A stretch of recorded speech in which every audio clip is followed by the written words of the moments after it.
तीर्थंकर प्रभु आदिनाथ मुनिनाथ, आदि व्याधि अजमज मिटे, तुम पद में मम मात। चरण शरण है आपके, तारण तरण जियाज। भवदधि तट तट ले चलू, करुणा कर जिनराज। बोली मंडी बामोरा के बड़े बाबा आदिम तीर्थंकर आदिनाथ भगवान की। मून नाइट 8008 श्री चंदा प्रभु भगवान की। संत शिरोमणि आचार्य गुरुवर विद्यासागर जी महामुनि राज की। परम पूज्य मुनि श्री 108 दुर्लभ सागर जी महाराज की। पूज्य मुनि श्री 108 निरंजन सागर जी महाराज की।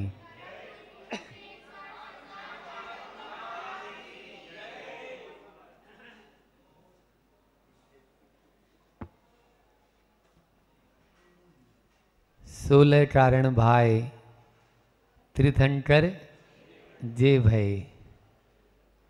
जिन्होंने इनको भाया है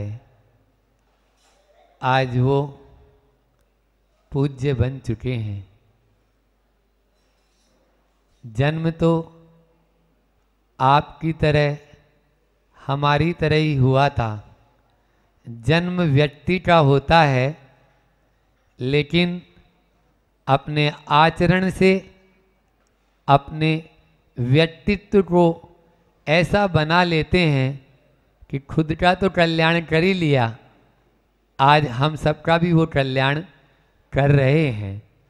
ऐसे उन तीर्थंकर प्रभु के चरणों में प्रतिदिन हम आराधना करते हैं और यही भावना भाते हैं कि प्रभु तेरे 5 हुए कल्याण, एक बार मेरा कल्याण कर दो।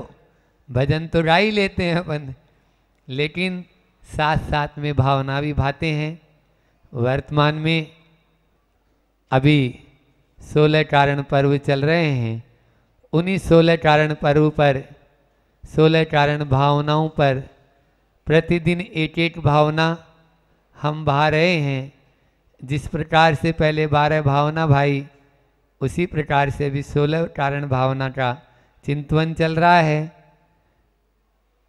पहली भावना दर्शन विशुद्धि भावना, जिसमें दृष्टि की निर्मलता की बात अपन ने की थी। उसके बाद में विनय संपन्नता, विनय के बिना कुछ भी नहीं होना। कुछ पाना चाहते हैं तो हमें कुछ जुटना पड़ेगा, झुके बिना कभी भी पा नहीं सकते। इसी आशय की बात कल आप सबके बीच में रखी थी। आज अपन तीसरी और महत्वपूर्ण भावना है शील व्रतेषु अनतिचार। शील व्रतेषु अनतिचार या शील भावना, अगर शॉर्ट में भी कहेंगे तो शील भावना।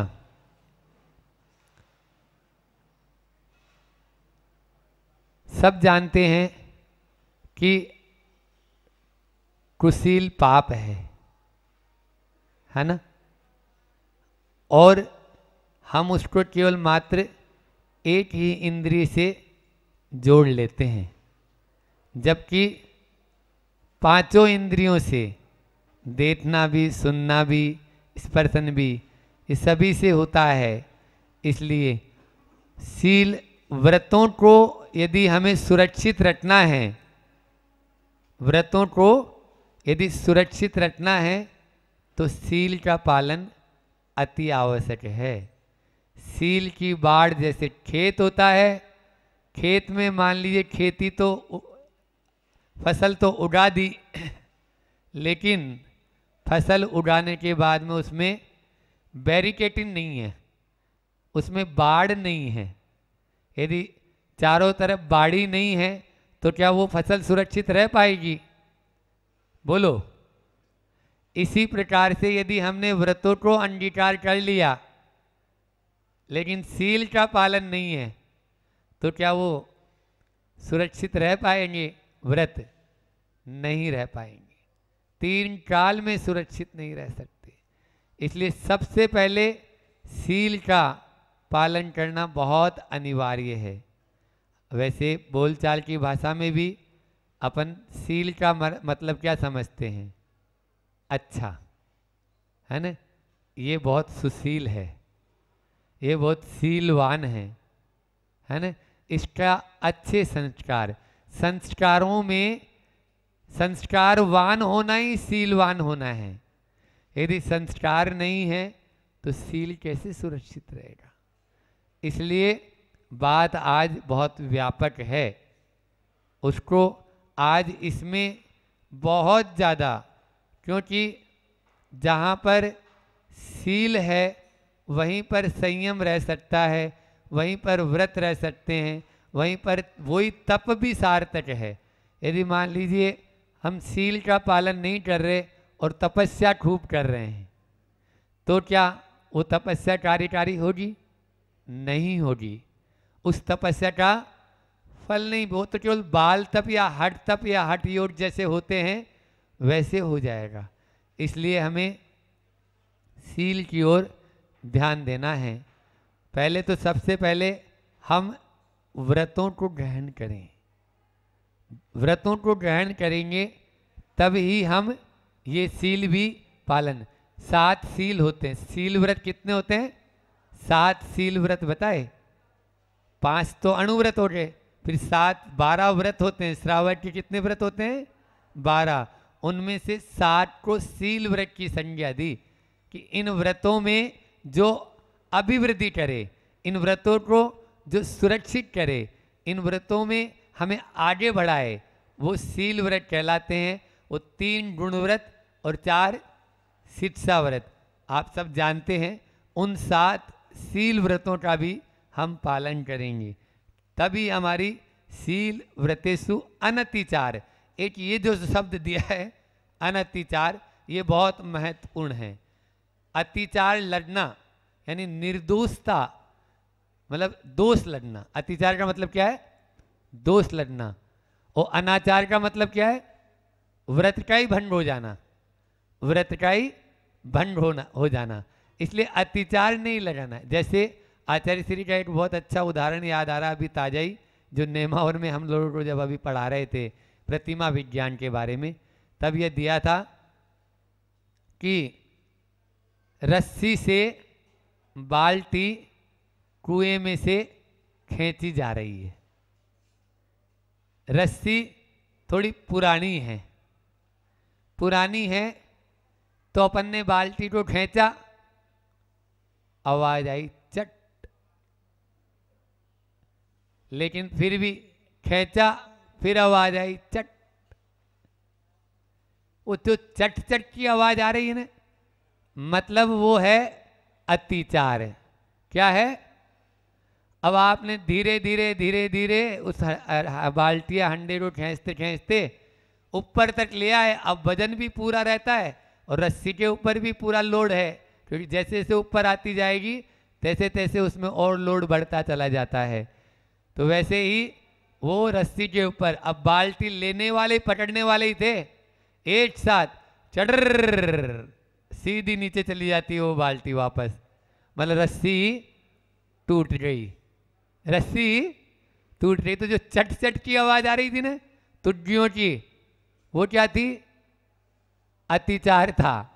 और ये जो रस्सी पूरी की पूरी टूट रही है, ये अनाचार है। आपका व्रत जो आपने लिया उसमें हमेशा पूरा ही दोष लगा दिया, तो वो अनाचार की कोटि में आता है।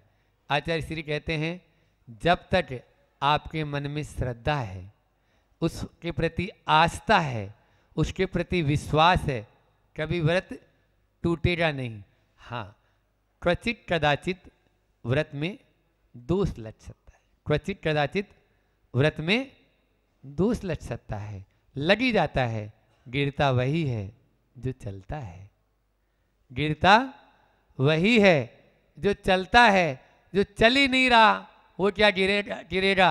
परीक्षा सतियों की होती है, वैश्याओं की नहीं। वैश्या क्या परीक्षा होना है? कसौटी पर सोने को कसा जाता है, लोहे को नहीं। लोहे को कसौटी पे नहीं कसना है, इसलिए जो बैठा है वही चलेगा, लेकिन उसके प्रति आस्था होना चाहिए।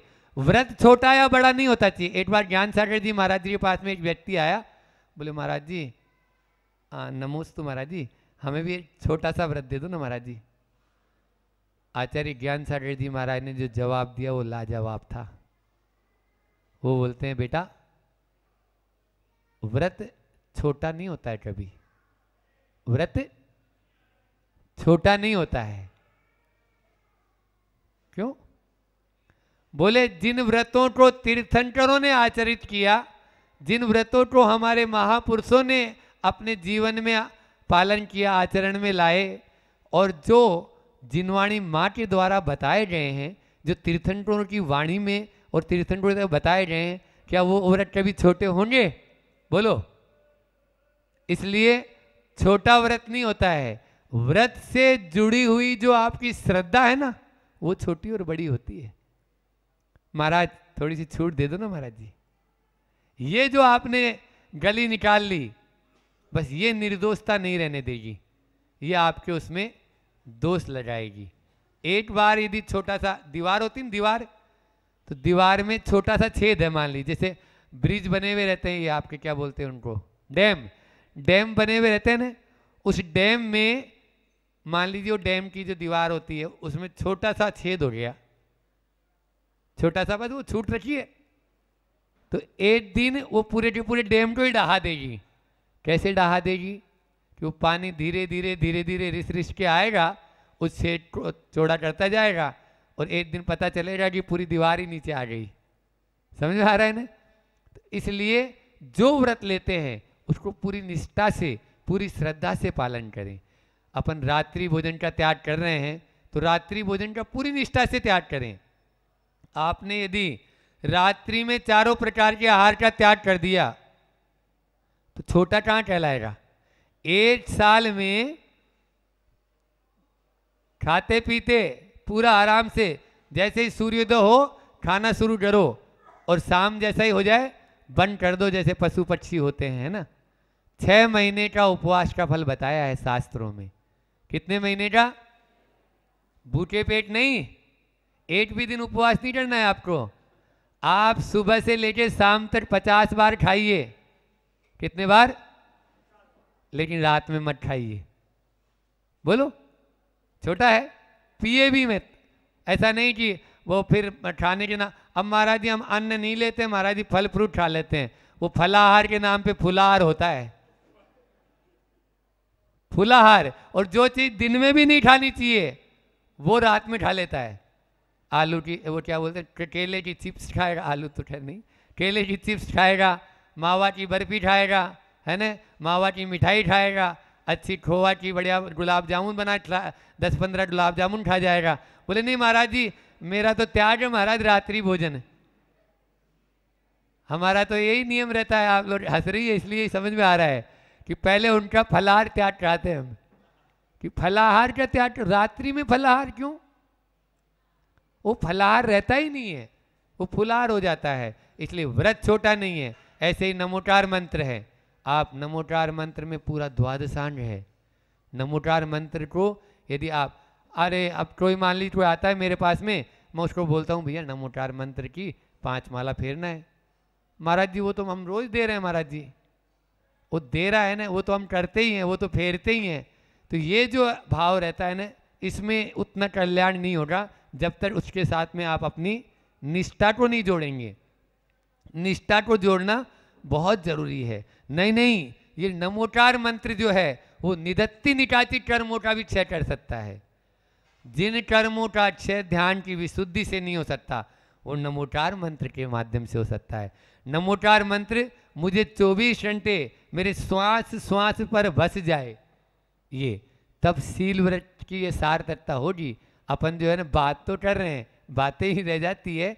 इनको अपन छोटा मत समझो, छोटा मत समझो। अपन क्या होता है, जो चीज़ अपन को सहजता होती है ना, सरलता से मिल जाती है, तो उसकी उपयोगिता नहीं समझ पाते, उसकी उतनी इम्पोर्टेंस नहीं रहती है। आप लोग समझते हैं महाराज जी आप तो वो वाला कोई दूसरा मंत्र दो ना महाराज जी, वो वाला, अब वो वाला कौन सा दे दें?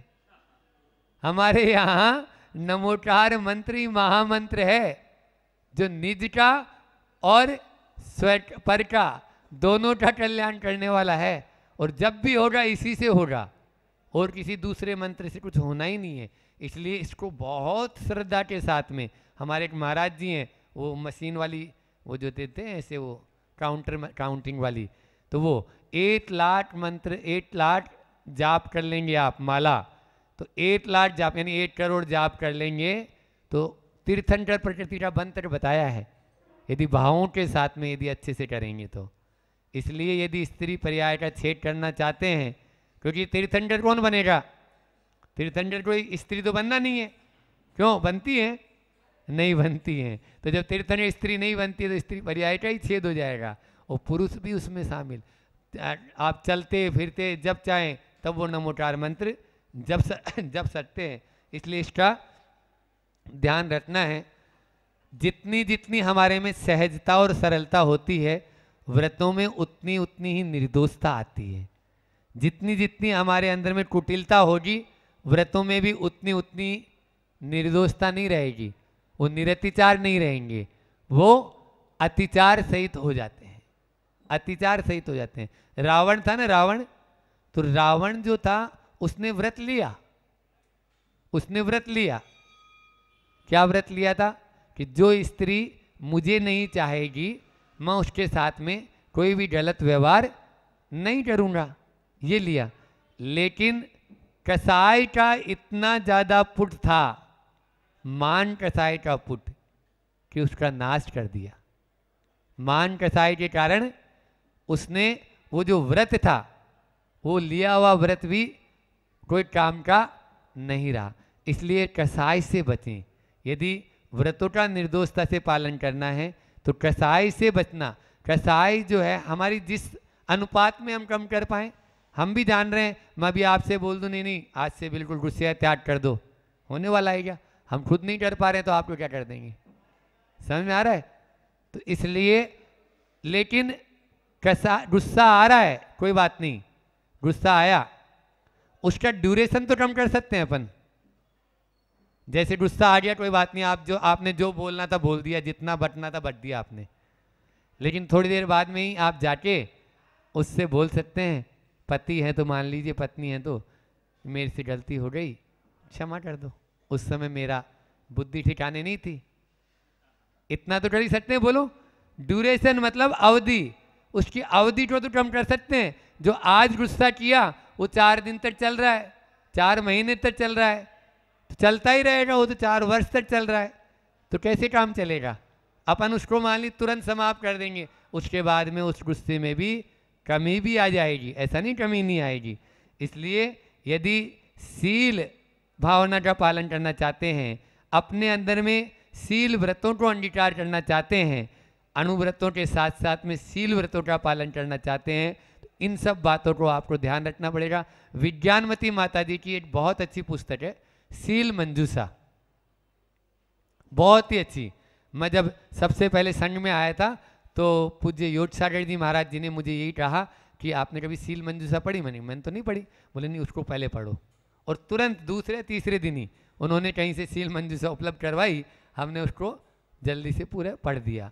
तो ये सील मंजूषा, उसमें ये पूरी भावनाएं दी हुई है। चाहे आप विवाह करके अपना जीवन यापन करना चाहते हो तो, और चाहे आप विवाह नहीं करना चाहकर ब्रह्मचर्य अपना जीवन यापन करना चाहते हो तो, ये सील मंजूषा जो पुस्तक है बहुत पठनीय है। 108 गुरुवाणी एक ऐप है, उस ऐप के ऊपर ये मिल जाएगी। उस दिन मेरे पास बहुत सारे लोग आ गए, महाराज जी ने बोल दिया इधर से कि वो अनुभव हजारा, आहारी औषधि है और एक उपवास चिकित्सा, ये 3 पुस्तकें अभी अभी मैंने प्रिंट कराई थी नेमावर में अपने पंच कल्याणक में, तो उस समय प्रिंट करवाई। लेकिन अब यहाँ थोड़ी साथ में ही थोड़ी चलता रहता है बोरा बिस्तर अपना।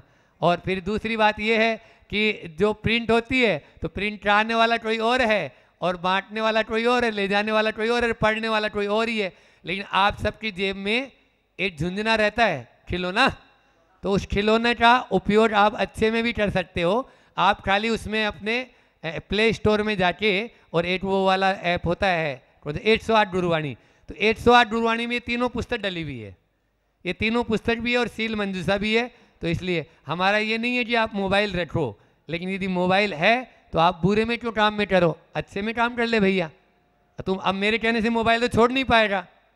सील की बात चल रही है तो एक और बात कह दूँ, टच स्क्रीन मोबाइल और टच स्क्रीन कपड़े ये दोनों ही सील का पालन नहीं करने देंगे। टच स्क्रीन मोबाइल और टच स्क्रीन कपड़े यदि ये दोनों आप पहन रहे हैं तो आपका सील का पालन कभी 3 साल में नहीं होगा। टच स्क्रीन कपड़े कभी नहीं पहनना और टच स्क्रीन मोबाइल कभी नहीं रखना। तो जरूर सील व्रतेषु अनतिचार, भावना का पालन निर्दोषता से होगा। एक हाइकू लेकर अपनी बात को यहीं विराम देंगे। अंतिम आज की इस सील भावना के साथ में ही यह आचार्य श्री जी का हाइकू, लज्जा न बेचो। क्या बोला? लज्जा न बेचो, सील का पालन सो ढीला ढाला ना। सील का पालन सो ढीला ढाला ना, ढीलम ढाल नहीं होनी चाहिए, छूट छाट नहीं होनी चाहिए। और दूसरी बात, लज्जा न बेचो।